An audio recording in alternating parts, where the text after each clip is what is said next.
Hello, everyone. We're going to give folks just another moment to join, and then we'll be diving in shortly. Thank you for joining us, and feel free to introduce yourself in the chat if you'd like.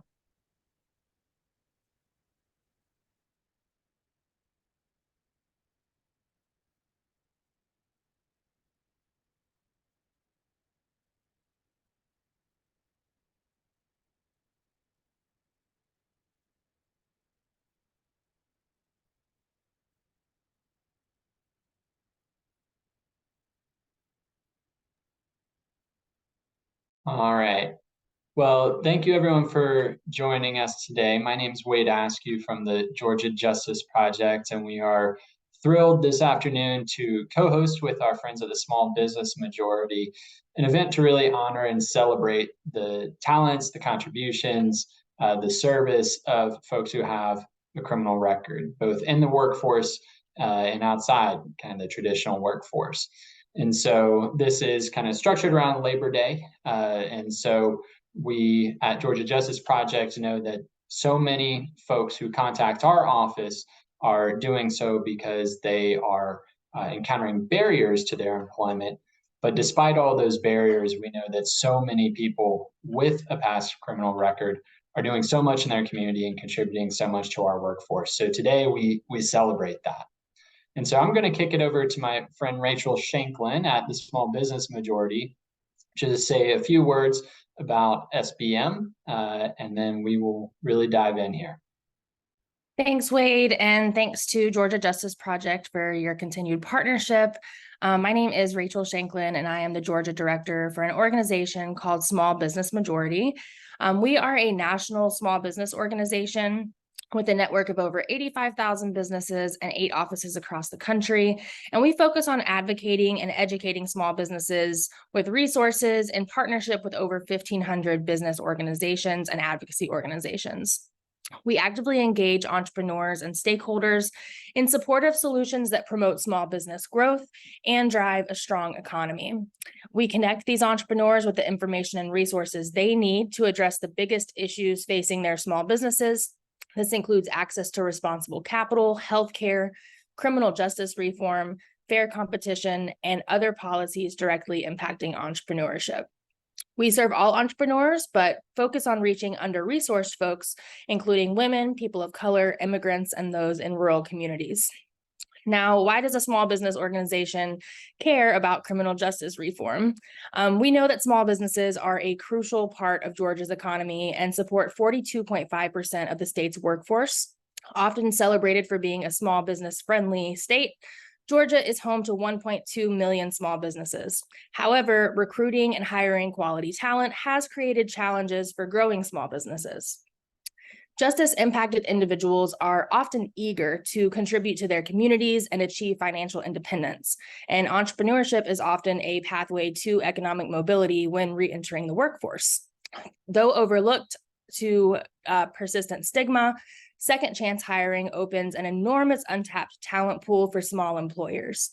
Research has shown that most employers hiring justice-impacted individuals have positive experiences and notably lower turnover rates. Our recent research reveals that Georgia small business owners share the belief that criminal justice reform would benefit the state's economy. Enacting policies that help reach a larger pool of candidates only makes sense. Through these reforms, Georgia can expand talent recruitment while also supporting entrepreneurship bolstered by a ready workforce that includes justice-impacted people. We know that small businesses are still trying to navigate supply chain shortages and keeping their businesses open with limited capital, especially now that the majority of COVID federal relief aid has closed or is winding down. So hiring justice-impacted people to help mitigate these labor shortage issues only makes sense.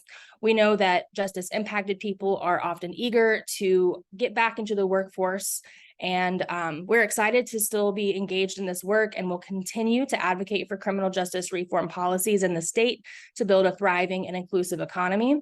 And we look forward to hearing today from our panelists to talk to you all about their experiences, and want to thank the Georgia Justice Project for their continued partnership. So looking forward to today's event, and I will throw it back to you, Wade. Thank you, Rachel, and thank you again for your ongoing partnership both today and really throughout the year each year, both in and out of the legislative session, especially our two positions at SBM and here at Georgia Justice Project.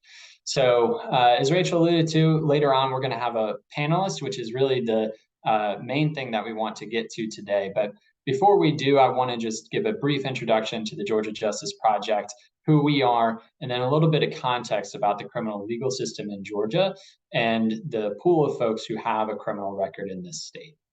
So first, at Georgia Justice Project, we have two overarching goals. One is to reduce the number of Georgians who are under correctional control, and the second is to remove reentry barriers for folks who have an old record.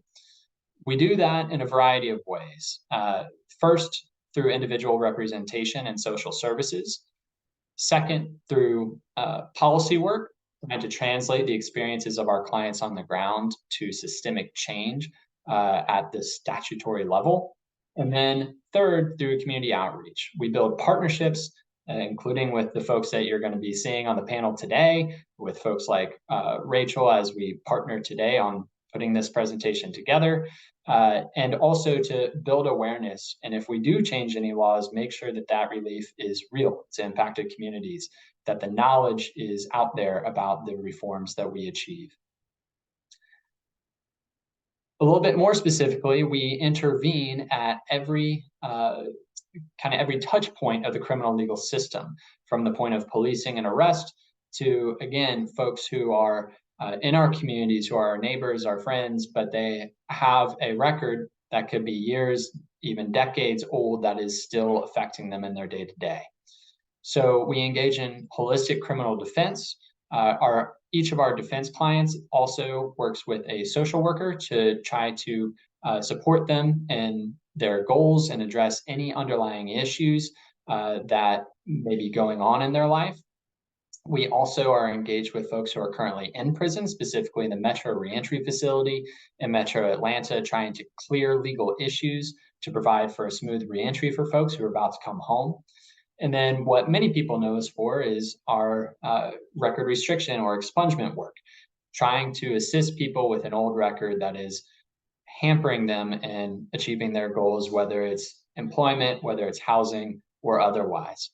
All of that feeds into our policy work, where we've been fortunate to help change 22 laws in the last about 15 years, including expanding expungement, providing for early termination of probation, trying to make sure that people are able to keep their driver's licenses so they can get to work, get to school, get to medical appointments, and more.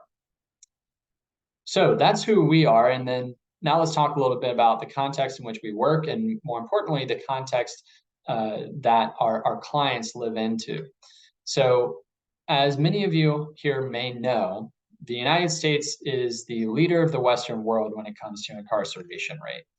Here you'll find a list of the founding NATO countries, and you'll see that unfortunately the United States is a severe outlier when it comes to incarceration rate.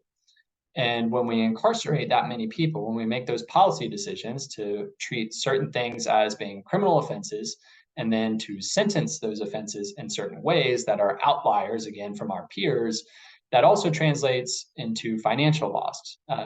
About $87 billion is lost in GDP annually when people with a record are excluded from the labor market, because we are excluding a lot of talent.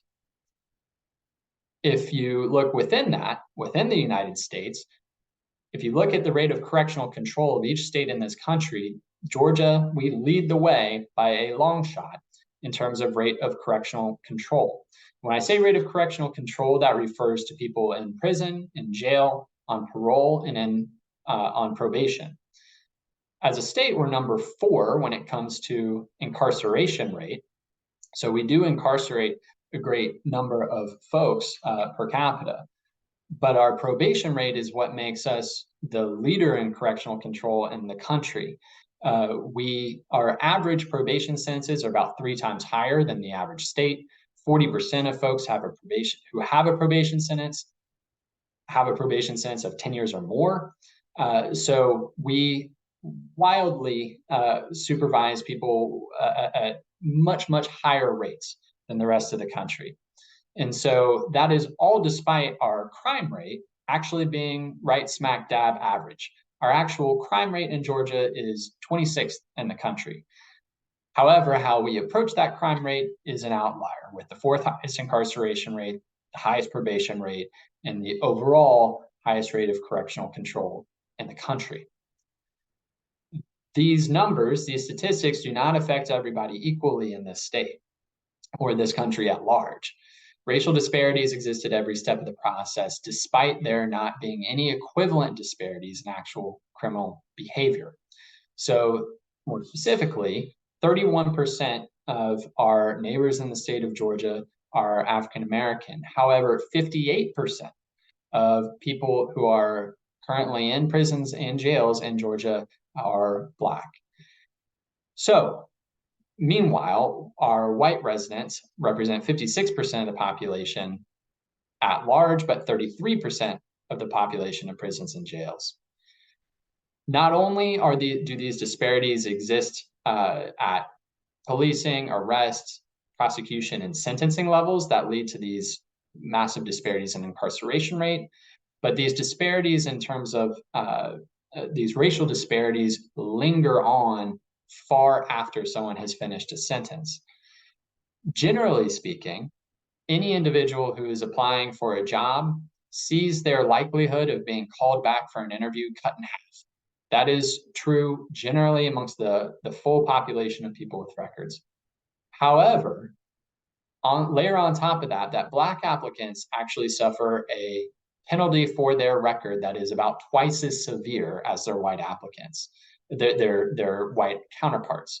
So a white applicant and a Black applicant with identical resumes, identical records, identical backgrounds, that Black applicant is going to still suffer a penalty twice as worse as the white applicant.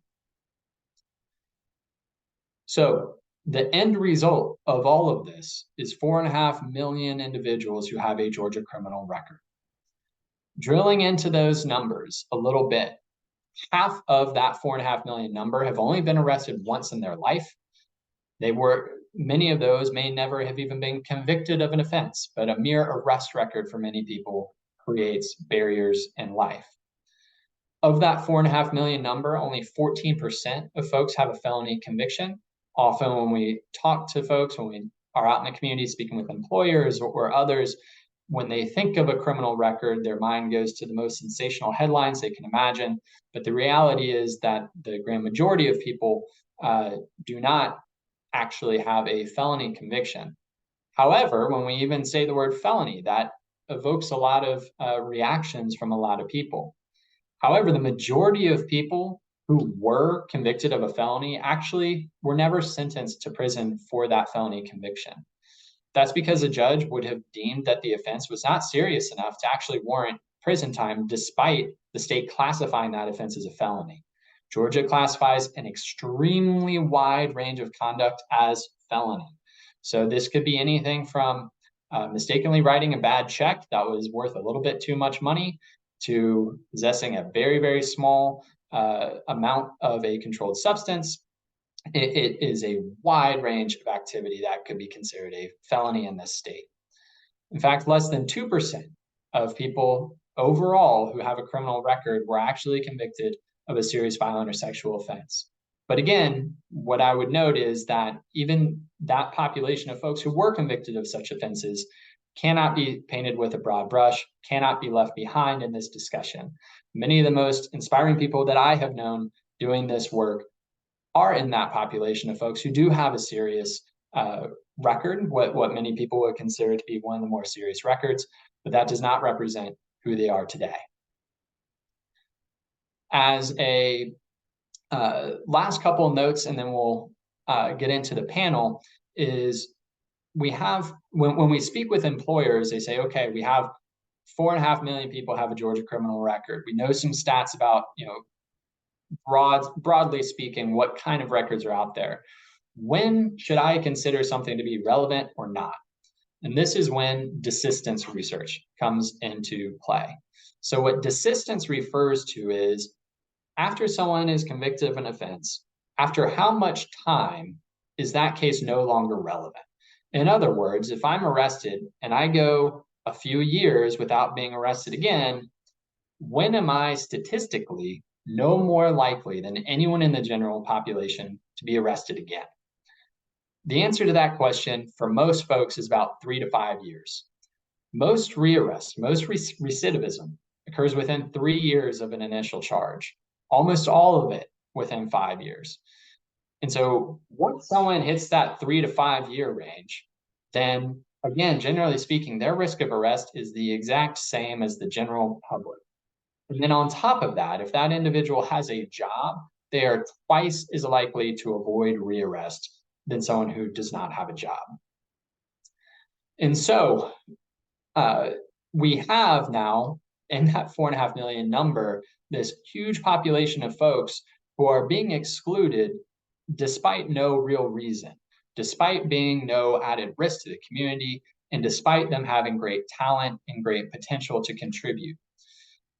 First, we want to acknowledge that there is currently, right now, a great deal of unpaid labor being contributed by incarcerated individuals. There continues to exist the practice of labor being performed by people who are currently in jails and prisons. And so we want to take a moment to acknowledge that. Most of our discussion here has been about folks with an old record, but we want to acknowledge those folks contributing that work right now today.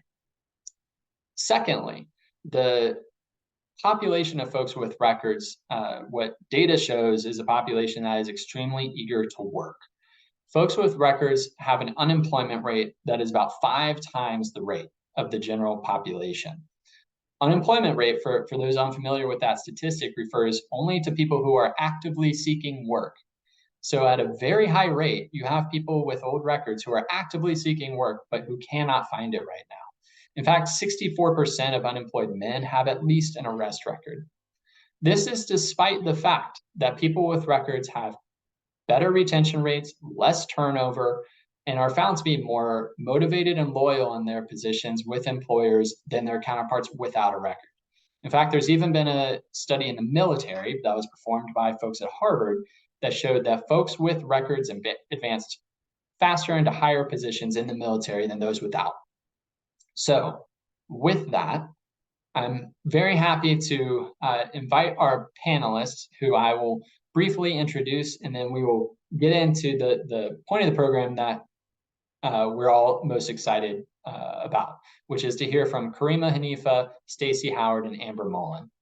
So Karima is a lead community organizer for Iman, the Inner City Muslim Action Network, and a board member for the Georgia Coalition for Higher Education in Prison. Stacey Howard is a PMP and the owner of Striver Consulting, and also a member of the Small Business Majority. And Amber Mullen, who is the chair of the Georgia Community Health Network Steering Committee, and we are honored to say a former GJP client. So with that, I will welcome our panelists to the screen. Thank you all again for joining us today. And Karima, I'm going to start with you. If you could just share a little bit with us about your role with Iman and the Georgia Coalition for Higher Education in Prison.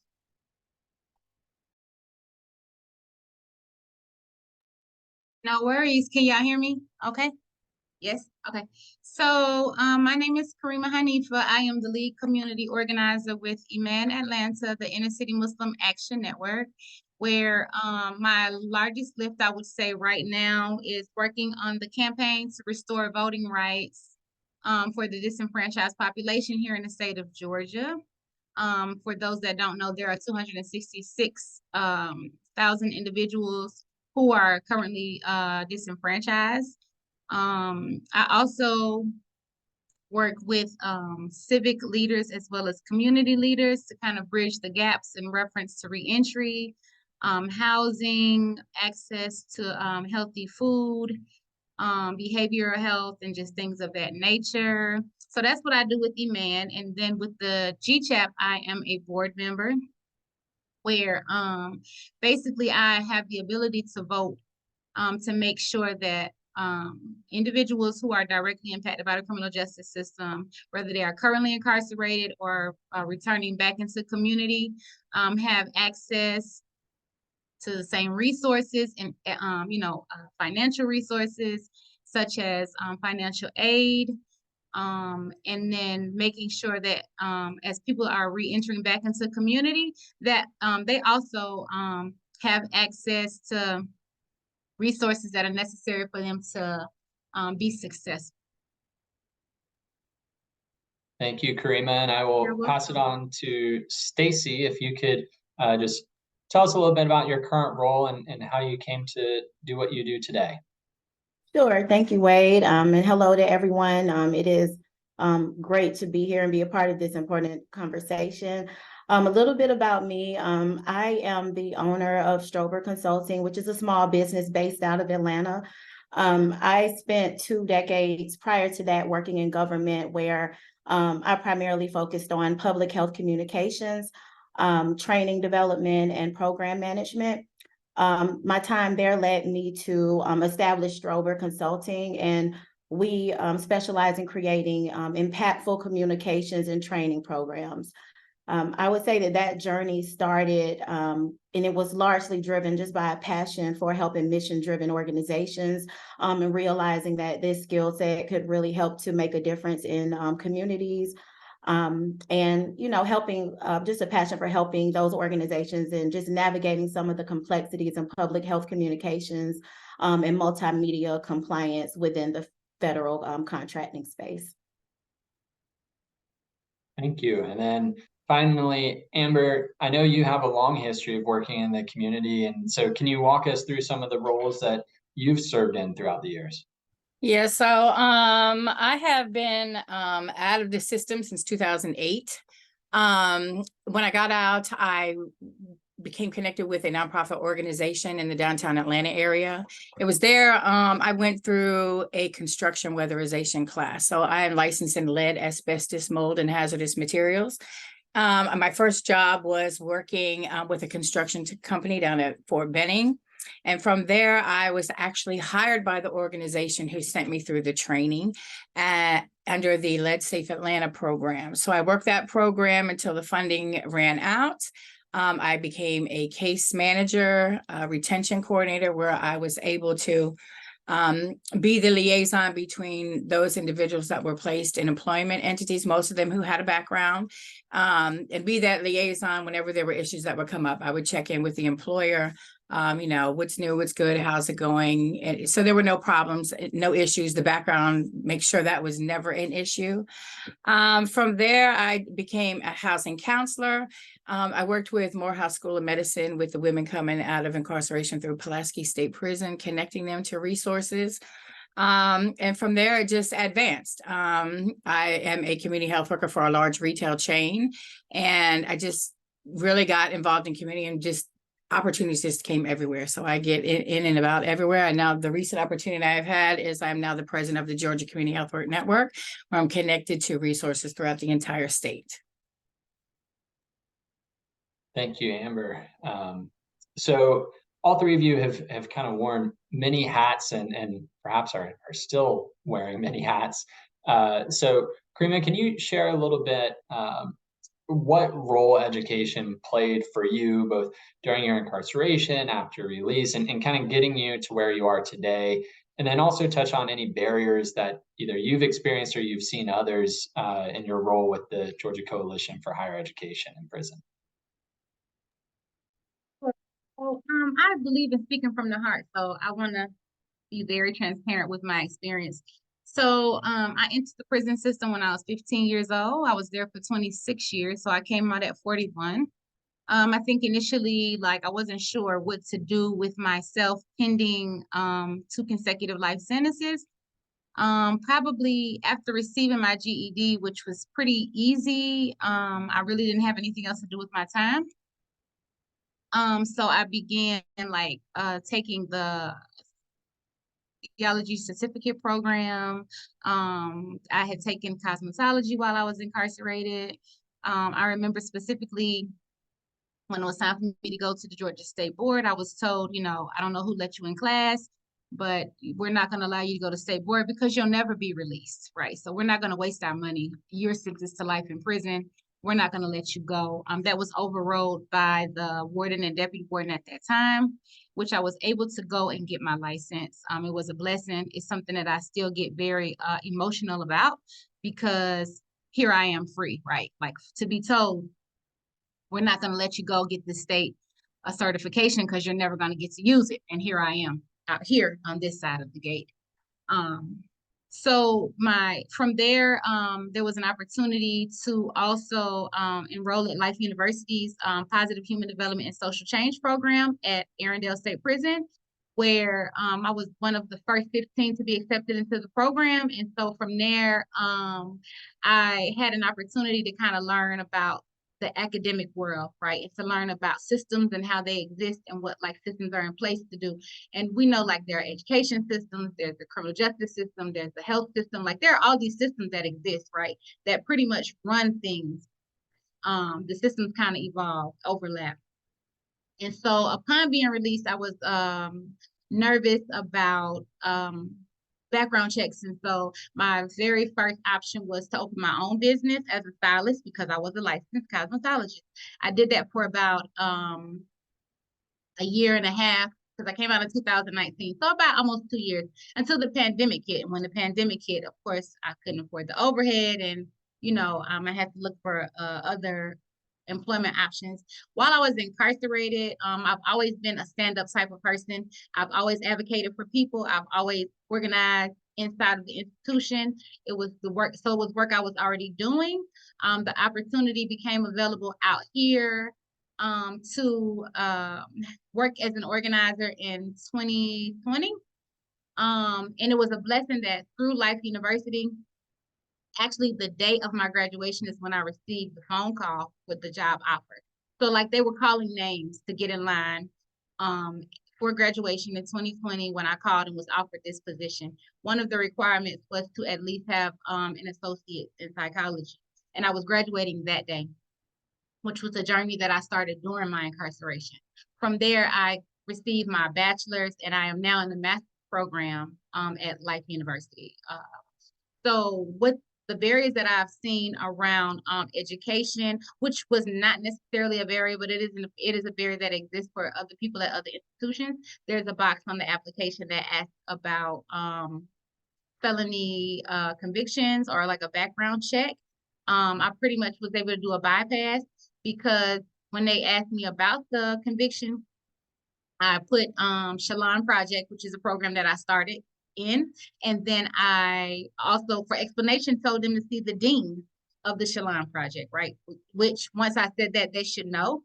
But that barrier does exist where people that are incarcerated, I've seen that when they are met with the background question, it can be difficult for people to enroll in higher education out here. It's weird, you can be enrolled in classes inside, but when you come out here, you're met with this barrier. And so there is a campaign that is happening around it's called Beyond the Box, right? Which is, we're asking institutions to remove that question, because if a person is looking for education that does not present a safety risk for a person to ask to be enrolled in classes, whether it's online or on campus, there aren't any studies that show that people who have previously been convicted of felonies or of criminal charges to commit crimes after that.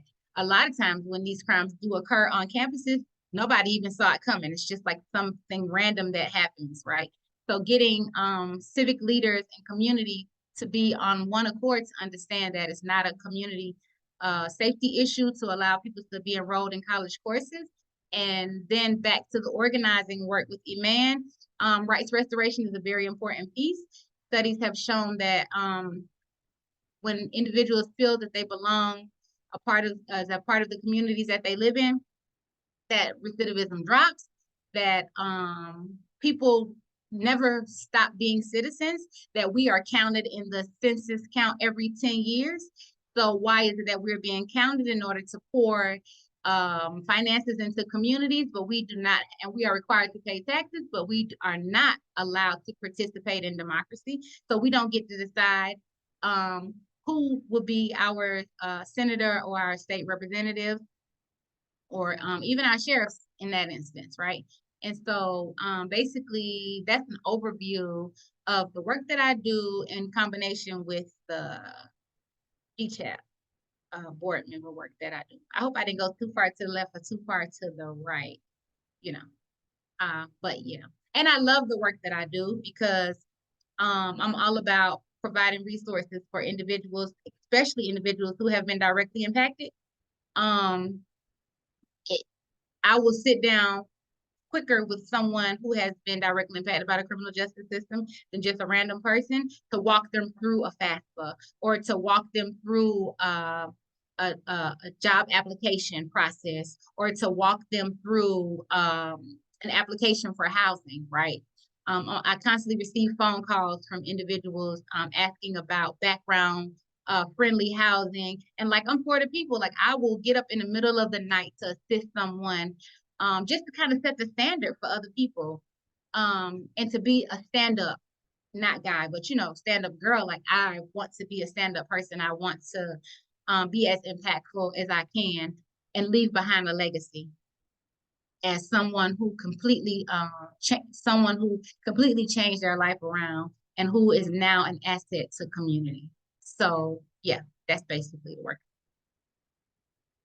Thank you, Karima, for sharing about your journey and for being such an asset to the community. Stacy, could you share a little bit about how you became involved working with folks who have records, and what is your experience as a small business owner been like working with folks who do have records? Sure. So my involvement started when I first launched my business. One of my first team members did have a prior record and was actually like an exceptional performer, always went above and beyond. And as a small business owner in the beginning, when there's not necessarily a lot of capital to do a lot of hiring, and you know, there can be obstacles there, but I saw this person just really come in and just really help with, I mean, everything from helping to stand up new processes that would make us more efficient, to just jumping in anytime that there was, you know, something to troubleshoot or figure out. This person did have a prior record, and before this, you know, had to work roles that were not necessarily in line with their experience. And so that's how I kind of started. And then it's just really opened my eyes to see just how much of a stigma this is, how much of a problem it is, and how as employers, there's a real opportunity to really affect some positive change. I think when, for a lot of us that start businesses, we not only want to, of course, have profitable businesses that thrive and do well in that area, but we also want to contribute in meaningful ways back to the community. And this is a way that I think employers, you know, can really tap into. How can we use that position to affect some real positive change and helping to like not applying a blanket stigma to otherwise very capable assets to a business. But even before that, I would say before launching my business, I had a personal experience with my own brother, and just watching him, how he was negatively affected by, you know, in his early 20s, you know, he became a convicted felon. And, you know, I watched tremendous growth. He went through a big period of personal and professional growth and development, and unfortunately just was not allowed the opportunity to really actualize that. He ran into a lot of roadblocks, and before starting my company, I witnessed this firsthand. And I had to see him go and take on lots of menial jobs and work multiple jobs of those, just trying to, you know, prevent going back down the wrong path, trying to prevent going back and, you know, being another statistic in recidivism.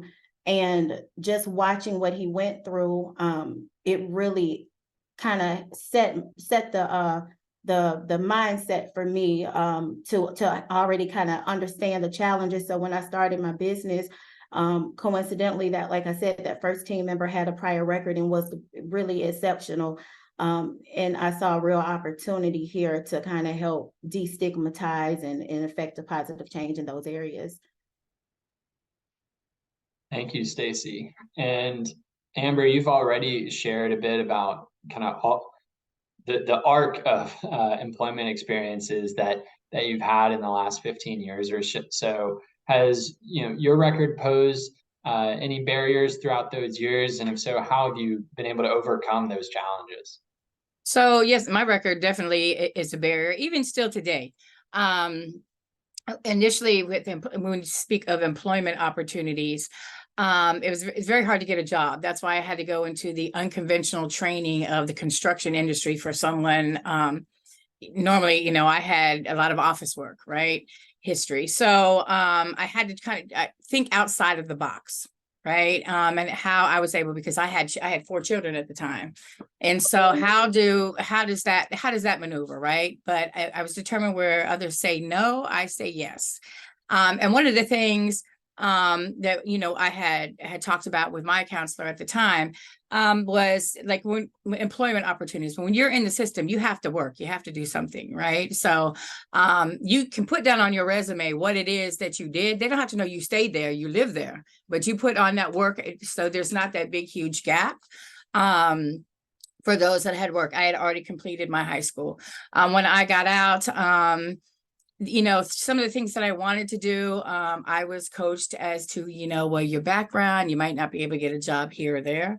So I got my bachelor's in business, and I started working on my master's in public administration. The nonprofit that I had worked for, I worked with parents whose family got a child care subsidy. And I mean, beyond my record and assistance from Georgia Justice Project came in and helped me years afterwards, because I was offered a high position at this daycare, but I couldn't get the job because I had the record. And I had already been out of prison 15 years. And so I came back to Georgia Justice and say, hey, initially when they did all these background things, it was cleared because I didn't work in the daycare. Now I'm offered this job in a daycare. My crimes do not align with what they exclude. And so we were able to get that overturned. And so I worked there briefly until another bigger opportunity came about. But as far as, and in housing in the beginning, it was 99-year background checks for housing, and able to go in and advocate to landlords to say, hey, come on, we need a place. Everybody needs a place to stay and not a slumlord, right? And so that moving forward, just being able to advocate, to tell your story, to show all of the positive things that you've done, who you're connected with. I immediately connected with people, the who's who. I've done work with John Lewis, Reverend Warnock, the Martin Luther King Center. I worked briefly on Bear in the Box. So having those conversations, I was even on the Governor's Office of Reentry and Support, their Family Support Services Division. I have a badge. I can go in any state, in any jail or any prison across the state, but they won't hire me because I'm a felon. And so it's very discerning, but I continue to advocate and teach people, no is not a no. It can be a yes. It's just there's loopholes in everything. Thank you, Amber. And both, really all 3 of you have kind of spoken to the perseverance that is required of someone who has a record, just because of how much is thrown at them for years and years and years and years, and those barriers that are thrown up. So Karima, for others who may be navigating the job market or seeking to further their education, what words of advice would you have as they persevere through all of that? I would definitely say, wow, it can be disheartening, as Amber's talked about. It can be disheartening. It could be, you can find it discouraging sometimes to not give up. Something that really I found impactful is the ability to meet with people in person. It's something that I learned while I was incarcerated, which is to connect with a person's humanity, to get them to see that I'm not just what you're looking at on paper. I'm a person. I have integrity. I have values. I have morals. I have a family, right? And I could be you and you could be me. To get them to see me as a person, I believe that we can be most impactful when we change the narrative, the way people view people who have been incarcerated. And I think that's why I try so hard to be such a stand-up person, is that I feel like I'm setting the bar. I don't know why I think this, but I think that if people see me accelerating in education, accelerating in advocacy, accelerating in community, that I set the bar and I set the standard to encourage other people that they can do the same thing, but also to encourage those that are watching, those that are observing, who have these biases in their minds that are associated with what people who have been incarcerated look like, where they should work. I don't think that because you've been incarcerated that you should be limited to working in a factory or dumping trash or doing service work in a hotel. Like, if you want to put me in a hotel to work, then put me at the counter, right? Make me concierge, or make me a board member, or is it a franchise? Can I help own it? I mean, the sky is the limit. I'm a very ambitious person, but people have these images in their heads that people that are incarcerated only want to work certain types of jobs. That is not true, right? They think that people who are incarcerated only are interested in certain education. That is not true. So breaking those biases that are associated with the system that has been created. And just to bring it out a little further, a lot of times people are under the impression that people who have been incarcerated aren't interested in voting, right? Like, why wouldn't people be interested in I want to do everything that everyone else around me is doing, or like thinking, oh, people who are incarcerated, they're not interested in driving. Well, what makes you think I want to be on public transportation for the rest of my life? Not saying that that is a barrier, but for some people, according to what they have been convicted of, some people have lost their rights to, drive a vehicle for a specific amount of time, right? So these things do exist, but just changing that narrative to get people who don't have a realistic expectations of people who have been incarcerated to see what we look like, how we perform in community, how we perform academically, and how we have the ability to be leaders, positive leaders, resolve issues that have existed in community for years and years and years and years and years. So basically, just that ability to bridge that gap. But I would definitely say, like, as it may have been Stacy that said it earlier. I was a little distracted, but talked about that. No. Something that I've learned, there were two things that I learned that are very important, and we can utilize them in any space in life. And it's kind of framed around forgiveness, right? But forgiveness, when we think about forgiveness, you have to look at it as a no for now. When people don't meet our expectations, when people don't forgive us, when society doesn't forgive us, when family doesn't forgive us, when our, spouses don't forgive us, our children don't forgive us, just because they say no today doesn't mean that it's going to be a no tomorrow, right? So we have to just continue to present that same behavior, that same capacity of empathy and compassion for others, and it also extended to ourselves. But no is not no forever. No just means no today, but that no can be a yes tomorrow. And that's something that I had to understand myself as I was being set off by the parole board and set off, and I had to change my perspective, right? And that perspective is, it's just no today, but it may not be no tomorrow. And guess what? One day I got the paperwork and it wasn't no, it was yes. So it's a perfect example. Just understanding that it won't always be no, so don't get discouraged. Keep pushing. You don't have to go back to or go in a way that could land you back in jail or prison. It's not that serious. It's just a test. It's a test of your faith. It's just the devil saying, oh, you look at all this good you're doing and you still can't win. It's just a test. And that's something that I've learned. Yeah, I just want to share that. Thank you so much, Karima. And both you and Stacy have touched on this. So many people have so much talent, so much to give, and those talents aren't being looked at because we have these stigmas and these, well, if you have a record, it's going to be X type of employment. And so, Stacy, and talking to other employers, or if you can put a message out there for other employers right now, what would you say to other employers? Sure, I would absolutely say that it's important to understand that beyond just giving someone an opportunity to earn a paycheck, it really goes deeper than that. It positively affects mental health. It positively just affects just well-being as far as feeling, just the inclusiveness of a person feeling like they belong.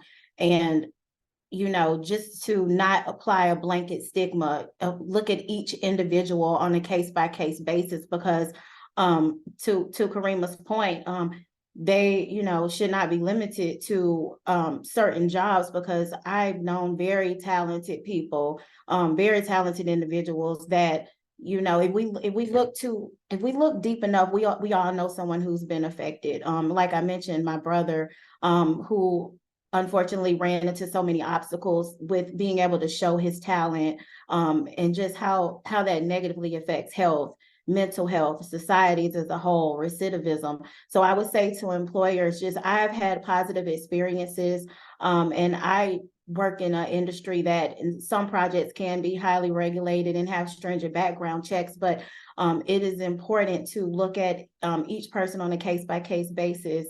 And I feel you'll really realize some positive effects of that. I know that I have personally, and so I would just encourage everyone to just understand that they have a position to really positively affect a person's life, their trajectory, and having a record can a lot of times be a catalyst for personal and professional growth.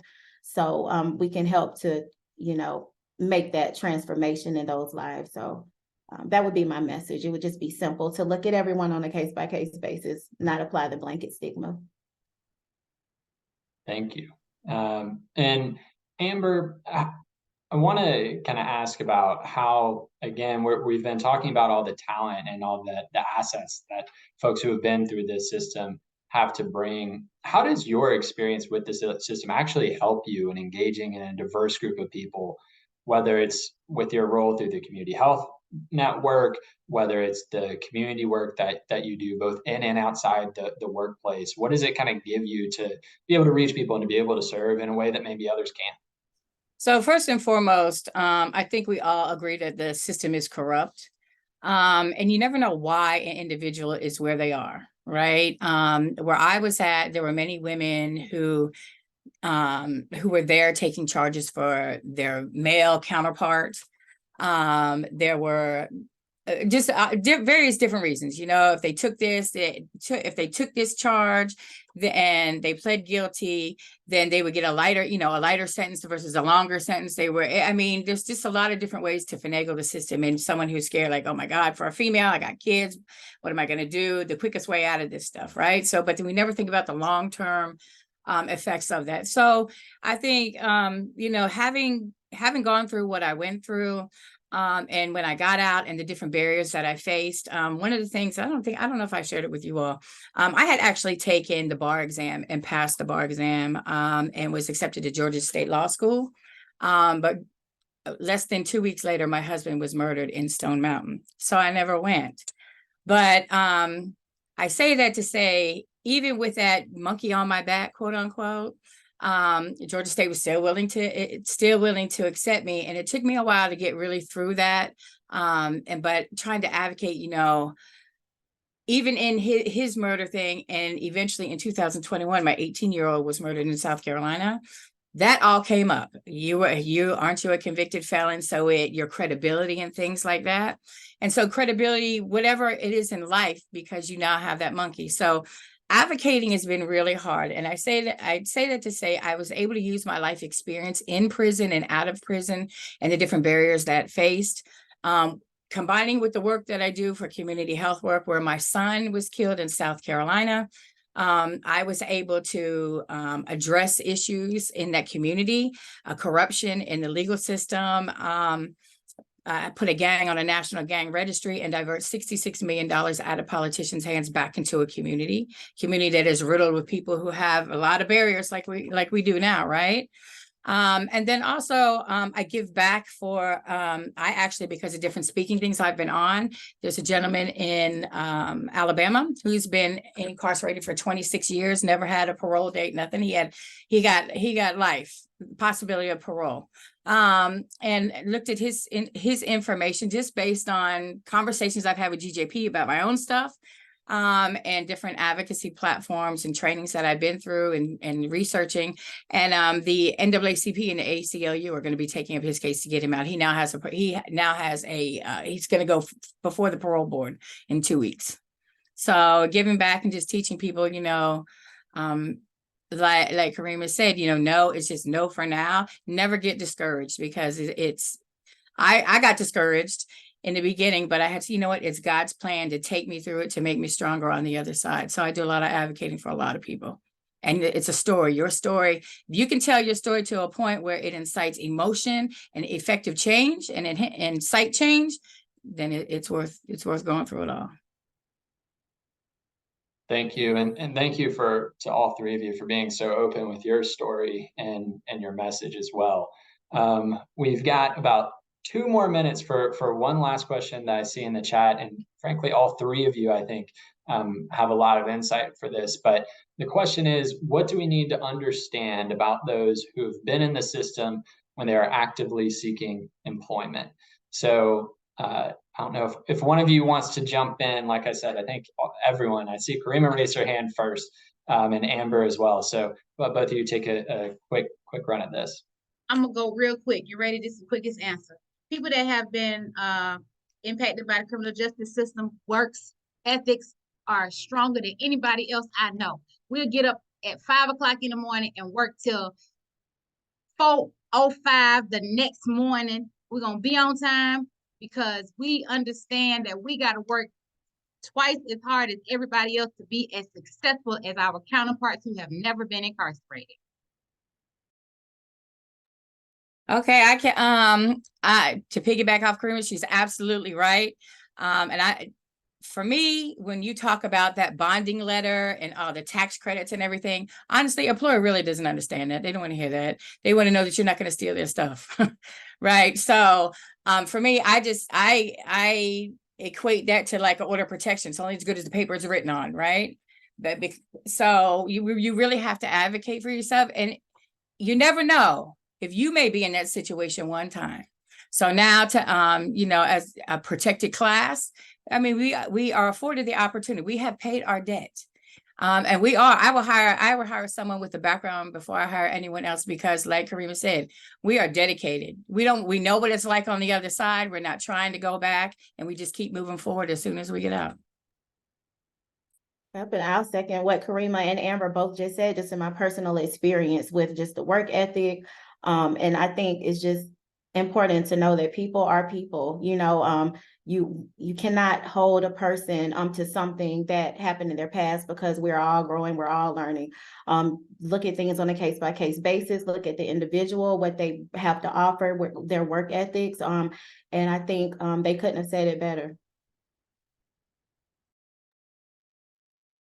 All right. Thanks to our wonderful panelists. All of you have been so generous in sharing your time, your experience, your wisdom. And I've seen a couple of requests of folks who would love to have your contact information. So as you are comfortable, we can put that in the chat. I believe a few of you did kind of earlier if folks scroll up, but we can get that in the chat. So in our last just couple quick minutes here, and before that, I saw we have a question about whether we have a list of background friendly employers. I think one of my colleagues is typing a response to that right now. Unfortunately, we don't have just a list, but like I said, that Q&A I think will be addressed in the chat box. So as just a quick last couple in our last couple of minutes, what I want to do is share just a little bit about our policy agenda here at Georgia Justice Project for the upcoming legislative session. You will see a number of the themes that we've actually touched upon today, which actually was not fully intentional, but at Georgia Justice Project, we do truly root all of our policy work in the experience of our clients. And so hopefully what we are hearing from the community, what we are hearing from people who are directly impacted, is going to be directly reflected in what we're trying to do when it comes to changing current law. And so our agenda for this coming year will include first opening access to occupational licensing. So a couple of our panelists noted licensing and clearance to be able to work in certain settings, such as daycare, as part of their story. And so we know that because 1 in 6 jobs in this state requires some kind of license or some kind of clearance to work that job, as we've talked about, folks with records, their interests are as wide as any other population in this state. Their talents are as wide as any other group in this state. And so there are many, many people who are capable, talented, and qualified to hold those licenses to work those types of jobs, which are often higher paying jobs with more upward mobility and opportunities for entrepreneurship.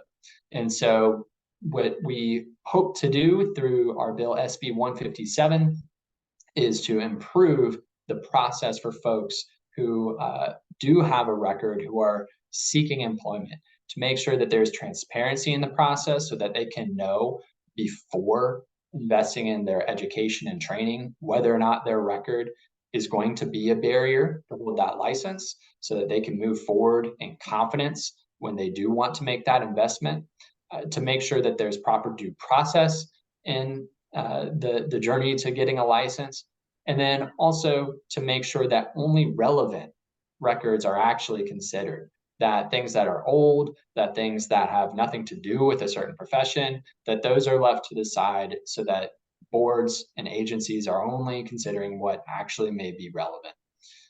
In addition to that, as always, we are working to expand access to expungement, or in other words, record clearing, to minimize the impacts of an old record for folks who are applying for housing, applying for new jobs. We know, as we talked about before, that about 4.5 million people have a Georgia criminal history.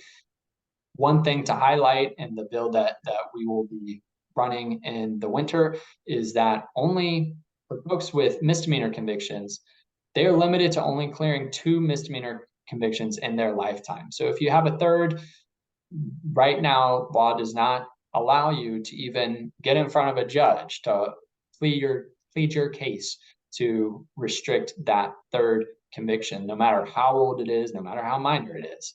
And so we would like to see that change. And then there's also just a number of other things that we have seen in our day-to-day work that erect barriers to people being able to access expungement. And then finally, at Georgia Justice Project, we are both in our direct service work and on the policy level trying to enable victim-centered programs like restorative justice that have been demonstrated to reduce recidivism, have higher levels of satisfaction from survivors of crime as well, to make those programs an alternative to the traditional legal system. And so what we want to do on the legislative level is to enable and empower jurisdictions to find another way, than the traditional system to respond when a quote unquote criminal offense takes place. So with that, thank you all for joining us. You can stay connected with Georgia Justice Project. You can find my contact information here if you're interested in volunteering and donating and getting employer resources, training. We have a lot of resources on our website, and we would love to stay engaged with you so that you can access those resources. You can stay engaged and participate as we try to make those policy changes that I just spoke about. So thank you very much for your time. Thank you most of all to our panelists for your openness, for sharing your wisdom, and we will see you all again another time. Thank you. Thank you.